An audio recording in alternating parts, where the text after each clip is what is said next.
10e samedi de mobilisation pour les Gilets jaunes en France, premier depuis le lancement du grand débat national. À Paris, 5000 personnes manifestaient en ce début d'après-midi, une mobilisation équivalente à celle de la semaine dernière. On retrouve Ludovic de Foucault dans Paris. Ludovic, on en parlait déjà la semaine dernière, mais le mouvement des Gilets jaunes s'organise de plus en plus. Oui, absolument, avec une manifestation d'abord déclarée en préfecture, puis approuvée, un trajet, un itinéraire déclaré, puis approuvé et suivi scrupuleusement de bout en bout, avec un service d'ordre, Gilets jaunes, avec des gens, des Gilets jaunes qui font eux-mêmes la circulation pour permettre aux manifestants de défiler dans de bonnes conditions. Ok, merci, merci, merci. Et puis également des propres secouristes qui font partie de la manifestation et qui sont là en cas de grabuge. Donc une vraie structure interne, une autogestion, une auto-organisation qu'on voit et pour l'instant ça se passe très bien. Ici à Paris, 5000 personnes, vous l'avez dit, il y a l'air d'avoir beaucoup de monde et ça marche très vite. Peut-être est-ce à cause du froid, mais les manifestants sont des bons marcheurs. Alors le déclenchement du grand débat national n'a rien changé à la mobilisation ?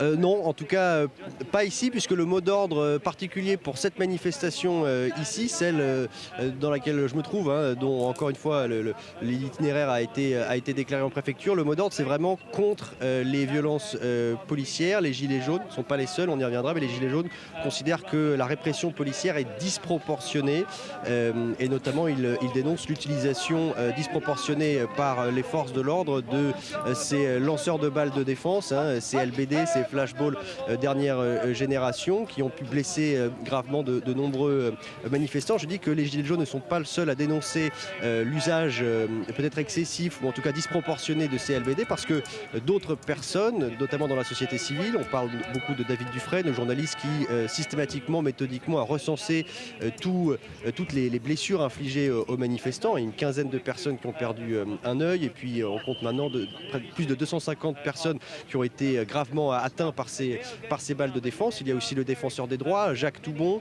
qui demande à ce que ces LBD soient retirés. Le préfet de police, le directeur général de la police nationale lui-même a rappelé ses troupes au respect scrupuleux des réglementations en vigueur en ce qui concerne ces LBD.